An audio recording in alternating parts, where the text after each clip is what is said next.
പ്രിയപ്പെട്ടവരെ, ഇന്ത്യൻ ഹിസ്റ്ററിയുടെ അടുത്ത ക്ലാസ്സിലേക്ക് നമ്മൾ പ്രവേശിക്കുകയാണ്. കൊളോണിയൽ ഇന്ത്യ നമ്മൾ ചർച്ച ചെയ്തുകൊണ്ടിരിക്കുകയാണ്, പഠിച്ചുകൊണ്ടിരിക്കുകയാണ്. കൊളോണിയൽ ഇന്ത്യ 1757 ക്ലാസ് വിപ്ലവത്തിന് ശേഷം നമ്മളൊരു ക്ലാസിഫിക്കേഷൻ കൊണ്ട് 1900 വരെയാണ് ഈ ക്ലാസ് നമ്മൾ മുന്നോട്ട് കൊണ്ടുപോകുന്നത്. അപ്പൊ അതിലെ പ്രധാനപ്പെട്ട കാര്യങ്ങളും സംഭവങ്ങളും സമയവും മാത്രമേ നമ്മൾ അതിലെ വ്യക്തികൾ മാത്രമേ നമ്മൾ ഈ ക്ലാസ്സിൽ പറയുന്നുള്ളൂ. അപ്പൊ നിങ്ങൾക്ക് കൂടുതൽ പഠിക്കുന്നുണ്ട്, നോട്ട് എഴുതി കൂടുതൽ ഡീറ്റെയിൽ ആയിട്ട് നിങ്ങൾ പഠിക്കുന്ന താല്പര്യമുണ്ട് എന്ന് ഞാൻ വിശ്വസിക്കുകയാണ്. നമ്മൾ ഈ ക്ലാസ് ആരംഭിക്കുന്നു 1806 വെല്ലോർ മ്യൂട്ടിനി. കഴിഞ്ഞ ക്ലാസ്സിൽ ബ്രിട്ടീഷുകാരുടെ മറാത്ത എംപയർ പൂർണ്ണമായിട്ടും ഇല്ലാതായി. അല്ല, മറാത്ത എംപയർ പേഷ്വ ബാജിറാവു സെക്കൻഡിന്റെ കാലത്ത് ബ്രിട്ടീഷുകാരുമായിട്ടുള്ള ഉടമ്പടിയിലൂടെ അവര് ബാസൈനിലൂടെ മറാത്ത എംപയറിന്റെ ശക്തി മുഴുവൻ ചെയ്യിക്കുന്നതും ഹോൾക്ക ഡൈനാസ്റ്റിയൊക്കെ പൂർണ്ണമായിട്ടും അവർ വൈപ്പ് ഔട്ട് ചെയ്യുന്നു. അതിനുശേഷം സെക്കൻഡ് ആംഗ്ലോ മറാത്ത വാർ എമർജ് ചെയ്യുന്നു. അത് ബ്രിട്ടീഷുകാരെ വിജയിക്കുന്നതൊക്കെ നമ്മൾ കണ്ടു. അതുകൊണ്ട് സെൻട്രൽ ഇന്ത്യയും പൂർണ്ണമായിട്ടും ബ്രിട്ടീഷുകാരുടെ കയ്യിലാവുകയാണ് മറാത്ത എംപയറിന്റെ നാശത്തോടു കൂടി. ഇനി 1806 വെല്ലോർ മ്യൂട്ടിനി എന്താണെന്ന് നോക്കാം. Vellore mutiny 10th July 1806 was the first instance of large scale and violent mutiny by Indian sepoys against East India Company. ഈ 1857 വിപ്ലവമാണ് ആദ്യത്തെ ശിപ്പായി ലഹള എന്ന പേരിൽ അറിയപ്പെടുന്നത്. ബ്രിട്ടീഷുകാരെ ശിപ്പായി ലഹള എന്ന പേരിൽ അറിയപ്പെടുന്നു. ആരാണ് അതിനെ ഫസ്റ്റ് വാർ ഓഫ് ഇൻഡിപെൻഡൻസ് എന്ന് പേര് വിളിച്ചത്? ആരാണ്? കഴിഞ്ഞ ക്ലാസ്സിൽ കണ്ടതാണ്. ഫസ്റ്റ് വാർ ഓഫ് ഇൻഡിപെൻഡൻസ് എന്നുള്ള പേര് 1857 വിപ്ലവത്തിൽ. പക്ഷെ അതിനു മുമ്പ് ആദ്യത്തെ ബ്രിട്ടീഷുകാർക്കെതിരെയുള്ള സമരം എന്ന രീതിയിൽ ശിപ്പായി മ്യൂട്ടിനി എന്ന പേരിൽ അറിയപ്പെടുന്നത് ഈ വെല്ലോർ മ്യൂട്ടിനിയാണ്. അതുകൊണ്ട് വെല്ലോർ മ്യൂട്ടിനിക്ക് അതിൻ്റെതായ പ്രാധാന്യമുണ്ട്. 1806 നമ്മൾ ഇത്രയും കാലം പഠിച്ചു വെച്ചത് 1857 വിപ്ലവമാണ് ആദ്യത്തെ വിപ്ലവം എന്നുള്ളതാണ്, സ്വാതന്ത്ര്യ സമരത്തിന്റെ ആദ്യത്തെ. പക്ഷെ അതിനു മുമ്പ് ഒരു ബ്രിട്ടീഷുകാർക്കെതിരെ, അതിനും 50 വർഷങ്ങൾക്ക് മുമ്പ് ബ്രിട്ടീഷുകാർക്കെതിരെ ഒരു സമരം നടന്നു. അതിനാണ് വെല്ലോർ മ്യൂട്ടിനി എന്ന പേരിൽ അറിയപ്പെടുന്നത്. അതാണ് first instance of large scale violent mutiny by Indian sepoys against East India Company predating Indian Rebellion of 1857. Okay. The revolt which took place in South Indian city of Vellore was brief, lasting only one full day. ഒരു ദിവസം മാത്രമേ നിന്നുള്ളൂ. Lasting only one full day, but brutal as mutinous. Brutal as mutinous is mutinous എന്ന് പറഞ്ഞാൽ ഈ വിപ്ലവത്തിന് നേർന്നത്, അല്ലെങ്കിൽ വിപ്ലവം നടത്തുന്നവർ, അല്ലെങ്കിൽ യുദ്ധം നടത്തുന്നവർ, അല്ലെങ്കിൽ അതിന് പിന്നിൽ പ്രവർത്തിക്കുന്നവർ, എന്താ പറയാ, ഈ പ്രശ്നത്തിൽ ഇടപെട്ടുകൊണ്ട് അല്ലെങ്കിൽ ആ പ്രശ്നത്തെ വഷളാക്കുന്നതിന് വേണ്ടി അതിന് പിന്നിൽ പ്രവർത്തിക്കുന്നവർ എന്നൊക്കെയാണ് അതിന്റെ അർത്ഥം. Ceased Vellore fort and killed dum. അതായത് ഈ വിപ്ലവത്തിന്റെ പിന്നിൽ പ്രവർത്തിച്ചവര് മ്യൂട്ടിനേഴ്സ് ആണെങ്കിൽ പറയുന്നില്ല. സീസ്ഡ് വെല്ലോർ, അവരത് കീഴടക്കി. വെല്ലോർ ഫോർട്ട് കീഴടക്കി. എത്ര പേരെ കൊന്നു? 200 ബ്രിട്ടീഷ് ട്രൂപ്സ്, 200 ആളുകളെ ബ്രിട്ടീഷുകാരെ കൊല്ലുകയാണ്. ബ്രിട്ടീഷ് പട്ടാളക്കാരെ 200 പേരെ മ്യൂട്ടിനേഴ്സ് കൊല്ലുകയാണ്. അതിന്റെ വിപ്ലവ നേതാക്കന്മാരെ, വിപ്ലവത്തിന്റെ പങ്കെടുത്തവര് അതിനെ കൊല്ലുകയാണ്. ഒറ്റ ദിവസമേ നിന്നുള്ളൂ. അതാണ് വെല്ലോർ മ്യൂട്ടിനി. 1806 വെല്ലോർ മ്യൂട്ടിനി. ഇനി mutiny was subdued by cavalry and artillery from Arcot. തമിഴ്നാട്ടിലെ പ്രദേശമാണ് ആർക്കോട്ട്. അവിടുത്തെ ആർട്ടിലറി, കാവൽറി ഉപയോഗിച്ച്, പട്ടാളത്തെ ഉപയോഗിച്ച്, യന്ത്ര സാമഗ്രി ഉപയോഗിച്ച് മ്യൂട്ടിനി പൂർണ്ണമായിട്ടും അവര് സബ്ഡ്യൂ ചെയ്തു. ആരെ? ബ്രിട്ടീഷുകാർ. Summary executions about 100 mutinies took place during the suppression of the outbreak, followed by the formal court martial of smaller numbers. Okay. അപ്പോൾ ഈ മ്യൂട്ടിനേഴ്സ് ഏതാണ്ട് 100 പേരാണ് ഇതിന്റെ പിന്നിൽ ഉണ്ടായിരുന്നത്. അവരെ സപ്രസ് ചെയ്ത് അവരെ കോർട്ട് മാർഷലിന് വിധേയരാക്കി. അവരെ പക്ഷേ ഈ ഇന്ത്യൻ പട്ടാളക്കാർ തന്നെ, ഈ സിപ്പോയ്സ്, ഇന്ത്യൻ ബ്രിട്ടീഷുകാർക്ക് അനുകൂലമായിട്ട് നിന്നവരൊക്കെ ആയിരിക്കും. അവര് ബ്രിട്ടീഷുകാരെ കീഴ്പ്പെടുത്തി കൊലപാതകം നടത്തി ബ്രിട്ടീഷുകാരെ കീഴടക്കി കൊല്ലുകയാണ്. ഈ വെല്ലൂർ ഫോർട്ട് ആക്രമിച്ച് കീഴ്പ്പെടുത്തി കൊല്ലുകയാണ്. അതിനുശേഷം അവരെ കോർട്ട് മാർഷലിന് വിധേയരാക്കിയാണ്. അവരെ എന്താ പറയുന്നത്, തീരുമാനമാക്കുന്ന ശിക്ഷിക്കുകയാണ്.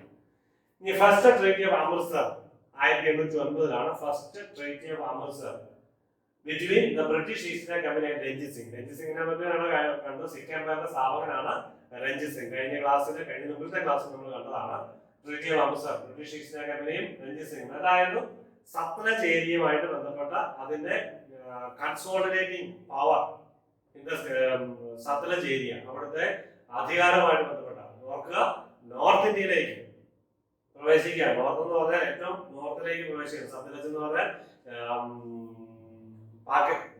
പാകിസ്ഥാനിലൂടെ ഒഴുകുന്ന സത്ലജ് എന്ന് പറഞ്ഞാൽ പഞ്ചാബിലെ 5 നദികളുടെയാണ്. പഞ്ചാബ് പ്രദേശങ്ങളിലെ അവിടേക്ക് പ്രവേശിക്കുകയാണ്. സിഖുകാരുടെ ഏരിയയിലേക്ക് പ്രവേശിക്കുകയാണ്. ആ ഏരിയയിലേക്ക് ബ്രിട്ടീഷുകാർ area അമൃത്സറിന്റെ ട്രീറ്റിയോടുകൂടി. Among the outcomes was that signed that Singh gained Tata Blanque. Tata Blanque എന്ന് പറഞ്ഞാൽ അതിന്റെ അർത്ഥം complete freedom to do something. ആ ഏരിയയിൽ കംപ്ലീറ്റ് ഫ്രീഡം, എന്തെങ്കിലും ചെയ്യാനുള്ള ഒരു പൂർണ്ണമായ സ്വാതന്ത്ര്യം കിട്ടുകയാണ് ഇതിലൂടെ. And to further consolidate, അതായത് കൺസോളിഡേറ്റ് എന്ന് പറഞ്ഞാൽ കോൺസെൻട്രേറ്റ് ചെയ്യുക. അവിടേക്ക് ആ പ്രദേശം എല്ലാം കൂടെ ഒരുമിച്ച് ചേർത്ത് അതിലേക്ക് ഭരണം ഒരു പ്രദേശത്തേക്ക് കോൺസെൻട്രേറ്റ് ചെയ്യുക. എവിടെയാ? സത്ലജ് റിവറിന്റെ പ്രദേശങ്ങൾ, north of the Sutlej river, at the expense both of other 6 chiefs and the peers among the other dominant communities. എല്ലാരെയും കൂട്ടിച്ചേർത്ത് അവിടെ സത്ലജ് ഏരിയയിലേക്ക് ഈ രഞ്ജിത് സിംഗിന്റെ അധികാരം കേന്ദ്രീകരിക്കുകയാണ് ഈ treaty of Amritsar 1809 treaty of Amritsar okay. ഓക്കെ, റൈറ്റ്. ഇതാണ് സത്ലജ് ഏരിയ. അതിലൊരു പിക്ചർ ഞാൻ വെറുതെ എടുത്തിട്ടേ ഉള്ളൂ, നിങ്ങൾ നോക്കുക. സത്ലജ് നദി വലിയൊരു നദിയാണ്. പഞ്ചാബിലെ 5 നദികൾ ഏതൊക്കെയാണ്? രവി, ബിയാസ്, സത്ലജ്, ജലം, ചെനാബ്. ഓക്കെ, സിന്ധു നദി 6ാമത്. സിന്ധുവിന്റെ കൈവഴികളാണ് ഈ 5 നദികൾ എന്ന പേരിന്റെ അർത്ഥമാണ് പഞ്ചാബ്, 5 നദികൾ. Then 1813 charter act renewed four free trade. ഇവിടെ ചാർട്ടർ ആക്ട് ഈ ചാർട്ടർ ആക്ടിന്റെ പ്രത്യേകത നമുക്ക് കാണാം. Charter act 1813. The East India Company Act 1813 was known as Charter Act of 1813. Was an act of Parliament of the United Kingdom which renewed the charter issued to the British East India Company and continued the company's rule in India. Company's rule continue ചെയ്യുന്നു. 1857 വരെ 58 വരെ continue ചെയ്യുന്നു. അതിന് renew ചെയ്യുകയാണ്. പക്ഷെ അതിന് ചില നിയന്ത്രണങ്ങൾ ബ്രിട്ടീഷ് ക്രൗൺ കൊണ്ടുവരുന്നുണ്ട്. However, the company's commercial monopoly ended. Commercial monopoly ended except tea trade. തേയില കച്ചവടം ഒഴികെ, ചൈനയിലെയും ഇന്ത്യയിലെയും തേയില കച്ചവടം ഒഴികെ കമ്പനിയുടെ കൊമേഴ്സ്യൽ മോണോപോളി എന്ന് പറഞ്ഞാൽ കുത്തക എന്ന് പറഞ്ഞാൽ അവർക്ക് മാത്രമേ പാടുള്ളൂ ആ ട്രേഡ് എന്നുള്ളത് പൊളിയുകയാണ്. ടീയുടെ ഒഴികെ, തേയിലയുടെ ഒഴികെ ബാക്കിയെല്ലാം കമ്പനിയുടെ കുറയുകയാണ്. ആ ഒരു ഏതാണ് ചാർട്ടർ ആക്ട് ഓഫ് 1813. അതിലൂടെ കമ്പനിയുടെ കുത്തക അവകാശം എടുത്തു കളയുകയാണ്. 1815-30 രാമോഹൻ റോയിയെ പറ്റി ഒന്ന് പറയുന്നത് 1815 മുതൽ 30 വരെയുള്ള പ്രധാനപ്പെട്ട കാലഘട്ടമാണ് രാജാറാം മോഹൻ റോയിയുടെ കാലഘട്ടം. ഇന്ത്യ ചരിത്രത്തിലെ ഒരു പ്രധാനപ്പെട്ട സോഷ്യൽ റിഫോമിസ്റ്റ് ആയിട്ട് അറിയപ്പെടുന്ന ആളാണ്, സാമൂഹ്യ പരിഷ്കർത്താവായിട്ട് അറിയപ്പെടുന്ന ആളാണ് ശ്രീ രാജാറാം മോഹൻ റോയ്. അദ്ദേഹത്തിന്റെ പ്രവർത്തനപരമായിട്ടാണ് സതി നിർത്തലാക്കിയതൊക്കെ നമ്മൾ പഠിച്ചു വെച്ചിട്ടുണ്ട്. അദ്ദേഹത്തിന്റെ മാത്രമല്ല, നമ്മളിപ്പോൾ ക്ലാസ്സിൽ പഠിക്കും സേരാമോഹൻ മിഷണറിമാരും ഉണ്ടായിരുന്നു ഇദ്ദേഹത്തിന്റെ ഒപ്പം. പക്ഷെ പേര് മുഴുവൻ കിട്ടിയത് രാജാറാം മോഹൻ റോയ്. ഒപ്പം സേരാമോഹൻ ബാപ്റ്റിസ്റ്റ് മിഷണറിമാരായിരുന്നു. ബ്രിട്ടനിൽ നിന്ന് കുടിയേറിയ ഈ സേരാമോഹൻ ബംഗാളിന്റെ അടുത്ത് നമ്മൾ പറയുന്നു പറയുന്നത്. രാജാറാം മോഹൻ റോയ് 72 മുതൽ 1833 അദ്ദേഹം മരിക്കുകയാണ്. 1772 അദ്ദേഹം അധികം വയസ്സൊന്നും ആയില്ല, 50 വയസ്സ് ഒക്കെ ഉള്ളൂ അല്ലേ. ആ കാലഘട്ടം അദ്ദേഹത്തിന്റെ ഏറ്റവും പ്രധാനപ്പെട്ട കാലഘട്ടമാണ്. ഇംഗ്ലീഷ് വിദ്യാഭ്യാസം, അദ്ദേഹം നല്ലൊരു വിദ്യാഭ്യാസം അദ്ദേഹത്തിന് ലഭിച്ചു. അതോടൊപ്പം തന്നെ സമൂഹത്തിലെ ഉച്ചനീചത്വം എന്ന് പറയാൻ ഇംഗ്ലീഷ് എന്താ, അതിന്റെ ബാക്ക്വേർഡ്നെസ്, അതിനെയൊക്കെ അല്ലെങ്കിൽ എന്താ ഐത്തം എന്നൊക്കെ പറയാൻ, തൊട്ടുകൂടൽ, തീണ്ടിക്കൂടൽ, അല്ലെങ്കിൽ ചിലർക്ക് കൂടുതൽ അവകാശം ചിലർക്ക് കുറഞ്ഞ അവകാശം, അതിനൊക്കെ എതിരെ പ്രവർത്തിച്ച ഒരു വ്യക്തിയാണ് അദ്ദേഹം ബ്രഹ്മസമാജം സ്ഥാപിച്ചു, ബ്രഹ്മോസഭ സ്ഥാപിച്ചു 1828. എൻജെൻഡേർഡ് ബ്രഹ്മസമാജം, എൻജെൻഡേർഡ് എന്ന് പറഞ്ഞാൽ അതിന്റെ ഉൽപ്പത്തിക്ക്, അതിന്റെ ജനറേഷന് കാരണമായി തീർന്നു. ബ്രഹ്മസമാജിന്റെ ജനറേഷന് കാരണമായി തീരുകയൊക്കെ ചെയ്തു. സോഷ്യൽ റിഫോമിസ്റ്റ് ആയിരുന്നു അദ്ദേഹം. His influence was apparent in the fields of politics, public administration, education. Okay, അതിലെല്ലാം പൊളിറ്റിക്സിലും പബ്ലിക് അഡ്മിനിസ്ട്രേഷനും വിദ്യാഭ്യാസത്തിലും ഒക്കെ അദ്ദേഹത്തിന്റെ ഇൻഫ്ലുവൻസ് ഉണ്ടായിരുന്നു. He was known for his effort to establish the abolishment of the practice of sati. Hindu funeral practice. Okay, funeral practice ആണ് സതി. സതി എന്ന് പറഞ്ഞാൽ എന്താ? ഭർത്താവ് മരിച്ചാൽ ഭർത്താവിന്റെ ചിതയില് ഭാര്യ ആത്മഹത്യ ചെയ്യണം, ഭാര്യ സ്വയം ത്യാഗം ചെയ്യണം, ജീവത്യാഗം ചെയ്യണം, അതിലേക്ക് ചാടി മരിക്കണം, അതാണ് sati. Okay, Rajaram Mohan Roy and Sarapur missionaries alongside William Carey.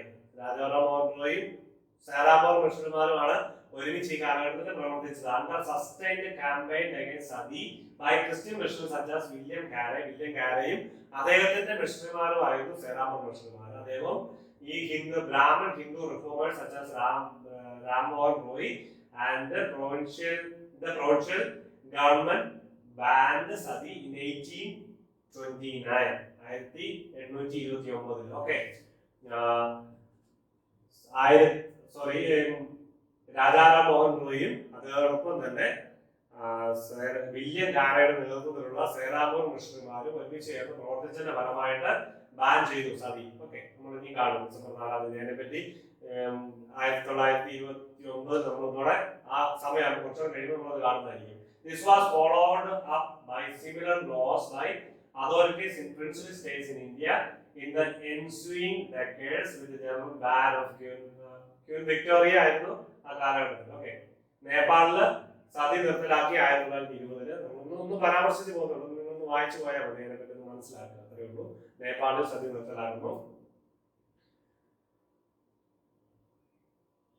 1988 further criminalised any type of aiding, abetting and glorifying sati. അതിനെപ്പറ്റി 1988 ഈ സതിയെ പറ്റി എന്തെങ്കിലും അതിനെപ്പറ്റിയുള്ള ചിന്ത പോലും വലിയൊരു ക്രിമിനൽ ഒഫൻസ് ആയിട്ട് മാറ്റിയാണ് 1988. പിന്നീട് കുറെ കാലം കഴിഞ്ഞു. ഒന്ന് ചുമ്മാ ഒന്ന് നോക്കിയാൽ മതി, ഒന്നും പ്രധാനപ്പെട്ടതല്ല, നമുക്ക് അറിയാൻ വേണ്ടി പറഞ്ഞതേ ഉള്ളൂ. ഇനി ആരായിരുന്നു William Carey? As an English Christian missionary, particular Baptist minister. Baptist group, ഒരു ക്രിസ്ത്യൻ സമൂഹമാണ് ബാപ്റ്റിസ്റ്റ്. ഓക്കെ, അതിലെ ഒരു ആളായിരുന്നു William Carey. Translator, social reformer and cultural anthropologist who founded Sarapur College and Sarapur University, the first degree awarded university in India. Okay, first degree award Serampore യൂണിവേഴ്സിറ്റിയുടെ first degree നൽകിയത് ഇന്ത്യയിൽ ആദ്യമായിട്ട്. അപ്പൊ ആ കോളേജിന്റെ സ്ഥാപകനാണ് വില്യം കാരെ. അതായത് സേറാപൂർ എന്ന് പറഞ്ഞാൽ ബംഗാളിന്റെ തൊട്ടടുത്ത ഒരു പ്രദേശമാണ് സേറാപൂർ. ഈ സേറാപൂർ മിഷണറീസ് ആരായിരുന്നു? സേറാപൂർ സിറ്റി ഇൻ ഹൂഗ്ലി ഡിസ്ട്രിക്റ്റിലെ, വെസ്റ്റ് ബംഗാളിലെ ഹൂഗ്ലി ഡിസ്ട്രിക്റ്റിലെ ഒരു സ്ഥലമാണ് സേറാപൂർ. ബാപ്റ്റിസ്റ്റ് മിഷണറിമാരായിരുന്നു നോർത്ത് ഈസ്റ്റേൺ ഇന്ത്യയിലെ, ബംഗാളിലെ ആ ഏരിയയിൽ പ്രവർത്തിച്ച ബാപ്റ്റിസ്റ്റ് മിഷണറിമാരായിരുന്നു. അവര് വില്യം കാരെ 1893 ഇന്ത്യയിൽ വരുന്നത്.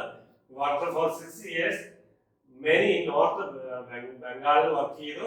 Moving 1800 to Danish settlement of Serampore. 1800 Danish settlement സേറാപൂരിലേക്ക് മാറി. To join Joshua Marshman and William Ward, അദ്ദേഹത്തിന്റെ സുഹൃത്തുക്കൾ അല്ലെങ്കിൽ ഈ മിഷണറിമാരുമായിട്ട് ബന്ധപ്പെട്ടവർ അവരിലേക്ക് ചേരുന്നതിന് വേണ്ടി 1800 സേറാപൂർ സെറ്റിൽ ചെയ്യുന്നത്, അല്ലെങ്കിൽ ബംഗാളിലായിരുന്നു. From the beginning they were concerned with education. ഈ സേറാപൂർ മിഷണറിമാർ ആദ്യം മുതലേ വിദ്യാഭ്യാസത്തിന് പ്രാധാന്യം കൊടുത്തു. അതായത് സ്റ്റാർട്ടിംഗ് സ്കൂൾസ് അറ്റ് ഫസ്റ്റ്, 100ഓളം സ്കൂളുകൾ അവർ അവിടെ സ്ഥാപിച്ചു ആ കാലഘട്ടത്തിൽ നോക്കണം.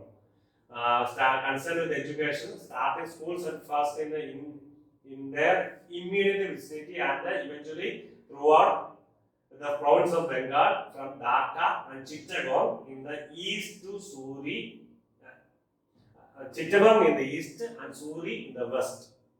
അത്രയും ധാക്ക അതായത് ബംഗാൾ, ബംഗ്ലാദേശ് ഉൾപ്പെടെയുള്ള സ്ഥലങ്ങളിൽ വിദ്യാഭ്യാസത്തിന് വേണ്ടി അവർ കൂടുതൽ പ്രവർത്തിച്ചു. വിദ്യാഭ്യാസത്തിന് വേണ്ടി അനവധി സ്കൂളുകൾ അവർ സ്ഥാപിക്കുകയാണ്. അപ്പോൾ അത് 1816 മുതൽ 18 വരെയുള്ള കാലഘട്ടമാണ് ഏറ്റവും പീക്ക് എന്ന് പറയുന്നത് അവരുടെ കാലഘട്ടം. അപ്പൊ സേറാപൂർ കോളേജ് ആ കാലഘട്ടമാണ്. 100ഓളം എലമെന്ററി സ്കൂൾസ് അവർ വിദ്യാഭ്യാസത്തിന് വേണ്ടി ജനങ്ങളുടെ സാമൂഹ്യ പരിഷ്കരണത്തിന് വേണ്ടി സ്ഥാപിച്ചു. അപ്പൊ അവരോടൊത്ത് ചേർന്ന് പ്രവർത്തിച്ച ആളാണ് രാജാറാം മോഹൻ റോയ്. അല്ലെങ്കിൽ രാജാറാം മോഹൻ റോയ് ഇവരെല്ലാവരും ഒരുമിച്ച് ചേർന്ന് സോഷ്യൽ റിഫോം അത് ചെയ്യാൻ വേണ്ടി അതുപോലെ വിദ്യാഭ്യാസം നൽകുന്നതിന് വേണ്ടി പ്രവർത്തിച്ചതാണ്. ഇനി 817 Calcutta college founder, Hindu college Calcutta founder, Hindu college Calcutta 1817 with money donated by Rajaram Mohan Roy. അതിന്റെ കോളേജിന്റെ സ്ഥാപനത്തിന്റെ പ്രത്യേകതയാണ് രാജാറാം മോഹൻ റോയ് ഡൊണേറ്റ് ചെയ്ത പണം ഉപയോഗിച്ചാണ്. രാജാറാം മോഹൻ റോയ് മാത്രമല്ല, അവര് കുറെ പേര് കളക്ട് ചെയ്ത പണം അവര് ഈ കോളേജിന് വേണ്ടി ഡൊണേറ്റ് ചെയ്യാണ്. Rajaram Mohan Roy, Raja Radhakanta Dev, Rani Rashmoni, David Hare, Sir Edward Hyde East, Baidyanath Mukhopadhyay and Rasamay Dutt, ഇങ്ങനെയൊക്കെ ആയിരിക്കും വായിക്കുന്നത്. അവരെല്ലാവരും കൂടെ ഡൊണേറ്റ് ചെയ്ത പണം ഉപയോഗിച്ചുകൊണ്ടാണ് ഹിന്ദു കോളേജ് കൽക്കട്ടയിൽ 1817 സ്ഥാപിക്കുന്നത്. പ്രസിഡൻസി കോളേജ് എന്ന പേരിൽ അത് അറിയപ്പെടുന്നുണ്ട്. Formerly known as Hindu college. Presidency college is A public state university located in the college street, Calcutta. Okay.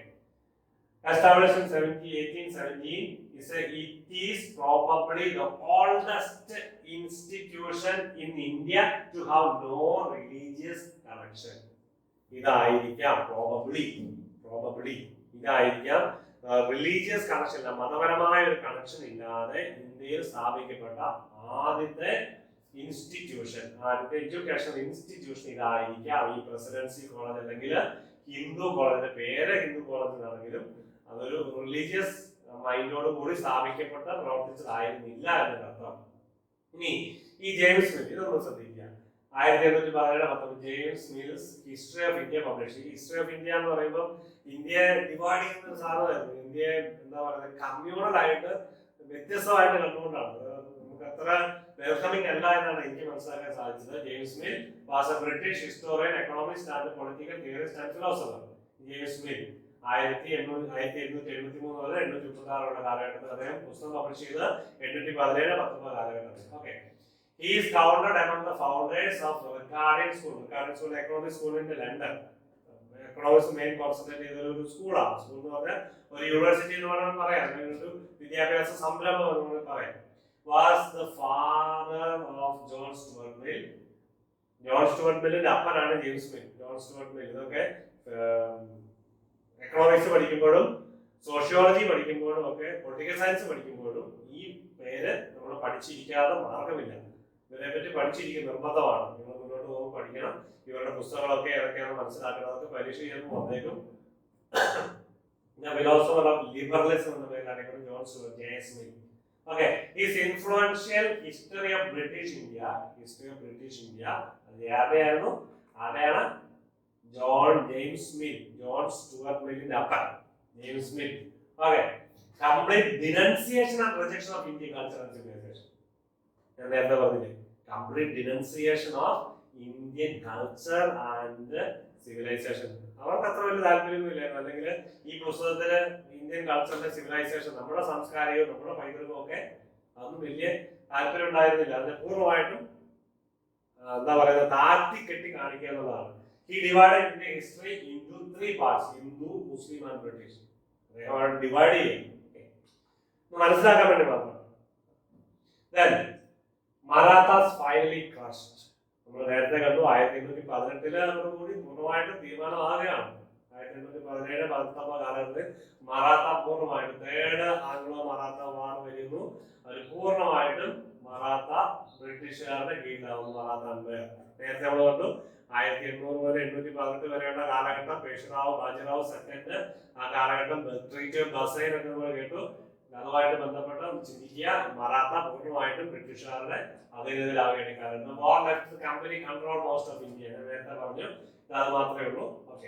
അടുത്തത് the Sikh conquest of Multan and Kashmir. Multan പാകിസ്ഥാന്റെ പ്രദേശം, അങ്ങോട്ട് നോക്കിയാൽ മതി. വെസ്റ്റേൺ പ്രദേശം സിഖ് അവിടെ കോൺക്വസ്റ്റ് നടത്തുകയാണ്. ആരാണ്? Sikh empire and Jabbar Khan the governor of Durrani empire, province of Kashmir. The Battle of Shopian. Battle of Shopian took place in 18 July 3rd, between expeditionary force from the Sikh Empire and the Jabbar Khan. It was a decisive battle in the 1819 Kashmir expedition. അതാണ് ബാറ്റിൽ of Shopian എന്ന് അറിയപ്പെടുന്നത്. Battle of Shopian. സിഖുകാരും ജബ്ബാർ ഖാൻ തമ്മിലുള്ള യുദ്ധമാണ് ഷോപ്പിയാൻ വാർ.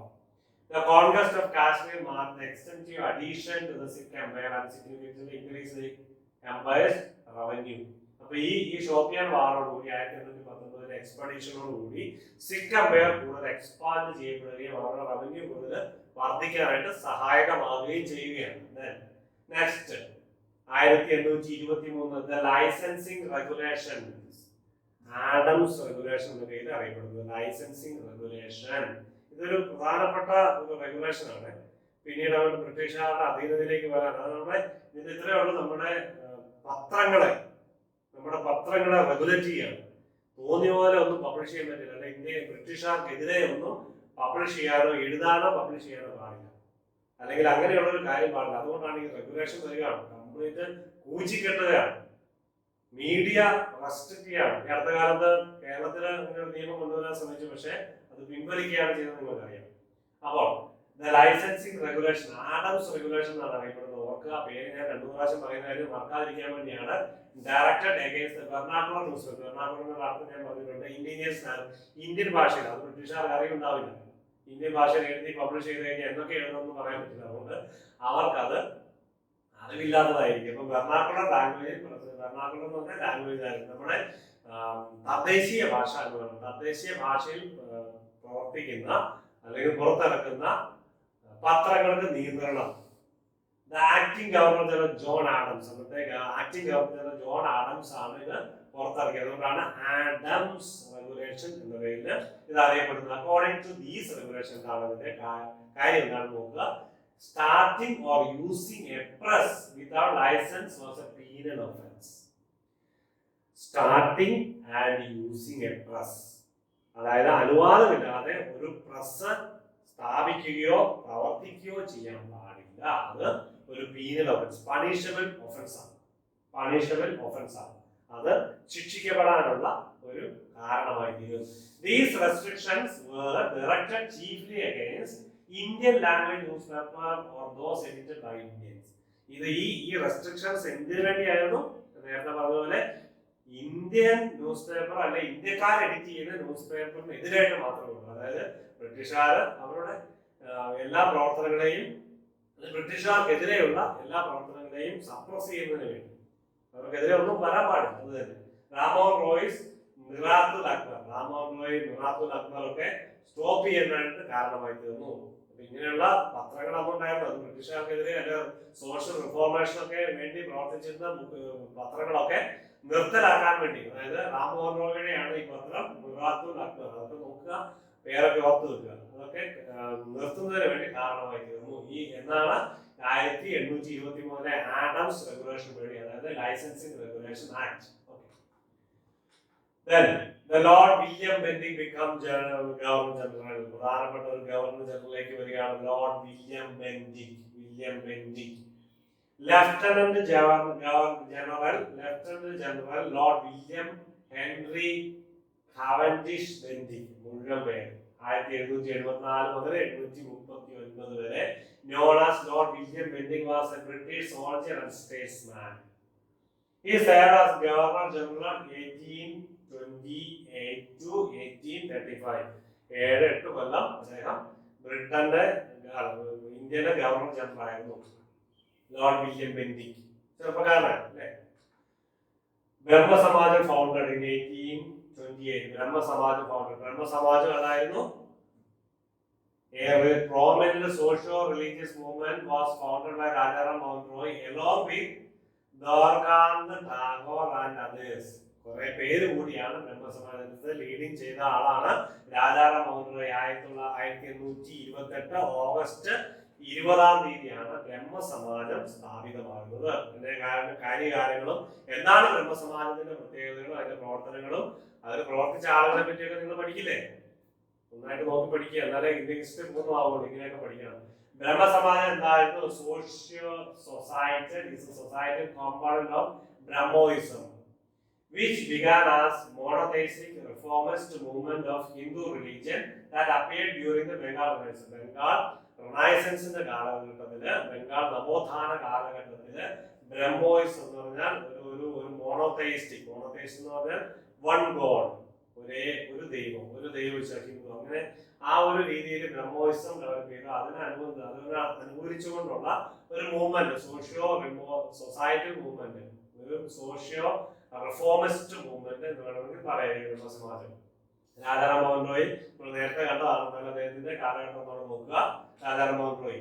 ഇനി സതി നേരത്തെ നമ്മൾ കണ്ടതായിരുന്നു. സതി നിർത്തലാക്കി 1829 ഡിസംബർ 4 ഡേറ്റ് ഒരിക്കലും മറക്കരുത്. കഴിഞ്ഞ കുറച്ചു മുമ്പ് നമ്മൾ കണ്ടതാണ്, എന്നാലും ഒരിക്കൽ കൂടി സതി നിർത്തലാക്കിയത് ആരാണ്? രാജാറാം മോഹൻ റോയുടെ, സേനാമോഹൻ മിഷണറിയുടെ ഒക്കെ പ്രവർത്തനപരമായി ലോർഡ് വില്യം ബെന്റിക്കാണ് സതി പ്രോഹിബിറ്റ് ചെയ്തത്. ഇന്ത്യയിലെ ഏറ്റവും വലിയ ഒരു സോഷ്യൽ ഈവൽ എന്ന് വേണമെങ്കിൽ പറയാം, അല്ലെങ്കിൽ നമുക്ക് ഒരിക്കലും പുറത്തു പറയാൻ പറ്റാത്ത രീതിയിലുള്ള ഒരു സോഷ്യൽ ഈവൽ ആയിരുന്നു ഈ സതി. സ്ത്രീ പുരുഷന്റെ അടിമയാണെന്നുള്ളതിന്റെ ഒരു ചിന്ത അന്നത്തെ കാലഘട്ടത്തിൽ. അത് പുരുഷൻ മരിച്ചു കഴിഞ്ഞാൽ ഭാര്യയ്ക്ക് ജീവിതമില്ല, അത് ഭാര്യയും പുരുഷനോടും കൂടി തന്നെ. പക്ഷെ ഭാര്യയാണ് ആദ്യം മരിക്കുന്നതെങ്കിൽ അതിന് കാരണമുണ്ടോ? അതില്ല. പക്ഷെ പുരുഷനാണ് മരിക്കുന്നതെങ്കിൽ, ഭർത്താവാണ് മരിക്കുന്നതെങ്കിൽ ഭാര്യ ചിതയിൽ ചാടി ആത്മഹത്യ ചെയ്യണം. ഒരു സോഷ്യൽ ഈവൽ അല്ലേ? ചിന്തിച്ചു നോക്കിയേ, ഇന്ന് ആരെങ്കിലും ചെയ്യുമോ? ഓക്കെ, അത് നിർത്തലാക്കിയത് രാജാറാം മോഹൻ റോയുടെയും സേനാമോഹൻ മിഷണറി. ഞാൻ പറയേണ്ട കാരണം സേനാമോഹൻ മിഷണറിന്റെ സാന്നിധ്യം അവിടെ ഉണ്ട് എന്ന് പറയാം. ആരാണ് സേനാമോഹൻ മിഷണറിനെ കുറിച്ച് നമ്മൾ കണ്ടു. 1829 December 4 lord William Bentinck. Right, clear? Okay. The regulation described the practice of sati as revolting to the feelings of human nature. Okay, നമ്മൾ സതി നിർത്തലാക്കിയതോടുകൂടി നമ്മുടെ ഈ ക്ലാസ് വൈൻഡപ്പ് ചെയ്യുകയാണ്. അപ്പൊ നിങ്ങൾക്ക് പ്രത്യേകം നന്ദി പറയുന്നു. നന്നായിട്ട് ക്ലാസ് അറ്റൻഡ് ചെയ്യണം, നന്നായിട്ട് പഠിക്കണം. ഈ ഹിസ്റ്ററിയോട് കൂടുതൽ താല്പര്യം ജനിക്കുന്ന രീതിയിൽ നിങ്ങൾ നോട്ട് എഴുതിയെടുക്കണം. ഡേറ്റുകളൊക്കെ ഓർത്തിരിക്കണം, പേരുകൾ ഓർത്തിരിക്കണം, സംഭവങ്ങൾ ഓർത്തിരിക്കണം.